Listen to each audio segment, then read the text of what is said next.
અમદાવાદ જિલ્લાના બોપલ વિસ્તારની અંદર વધુ એક હત્યાનો બનાવ બન્યો છે। બોપલ ગામની હદમાં આવેલ જે ગરોડિયા ગામ છે કે જ્યાં આ હત્યાનો બનાવ બન્યો છે। આપ જોઈ શકો છો દીપક પટેલ નામના જે વ્યક્તિ છે તેની હત્યા કરી દેવામાં આવી છે। પોતે એનઆરઆઈ હતા અને જમીનની દલાલીના વ્યવસાય સાથે સંકળાયેલા હતા।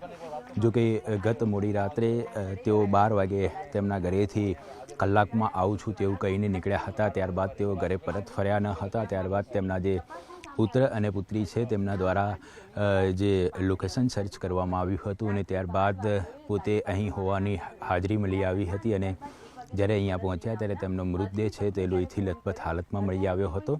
સમગ્ર ઘટનાની જાણ પોલીસને કરવામાં આવી હતી ત્યારે બોપલ પોલીસ કાફલો છે તે ઘટના સ્થળ પર પહોંચ્યો હતો અને FSL ડોગ સ્ક્વોડની મદદ લઈને આ સમગ્ર મામલે વધુ તપાસ શરૂ કરી દેવામાં આવી છે। જો કે અહીંયા કોની સાથે તેઓ આવ્યા હતા, કોણે હત્યા કરી છે, કયા કારણોસર હત્યા કરી છે, આ તમામ બાબતો લઈને હાલમાં પોલીસ દ્વારા વધુ તપાસ શરૂ કરી દેવામાં આવી છે। કેમેરામેન હરીશ શર્મા સાથે ઋત્વિજ સોની, ન્યૂઝ 18 ગુજરાતી, અમદાવાદ।